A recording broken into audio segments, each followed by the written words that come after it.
اللہ کے نزدیک اور مومنوں کے نزدیک جھگڑا سخت ناپسند ہے۔ اسی طرح اللہ ہر متکبر سرکش کے دل پر مہر لگا دیتا ہے۔ اور فرعون نے کہا کہ حامان میرے لیے ایک محل بناؤ تاکہ میں اس پر چڑھ کر رستوں پر پہنچ جاؤں، یعنی آسمان کے رستوں پر، پھر موسیٰ کے معبود کو جھانک کر دیکھ لوں، اور میں تو اسے جھوٹا سمجھتا ہوں۔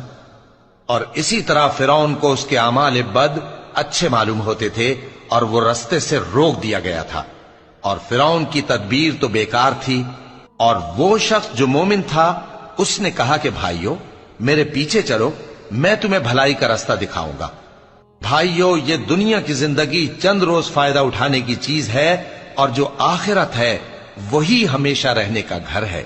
جو برے کام کرے گا اس کو بدلہ بھی ویسا ہی ملے گا، اور جو نیک کام کرے گا مرد ہو یا عورت جبکہ وہ صاحب ایمان بھی ہو تو ایسے لوگ بہشت میں داخل ہوں گے، وہاں ان کو بے حساب رزق ملے گا۔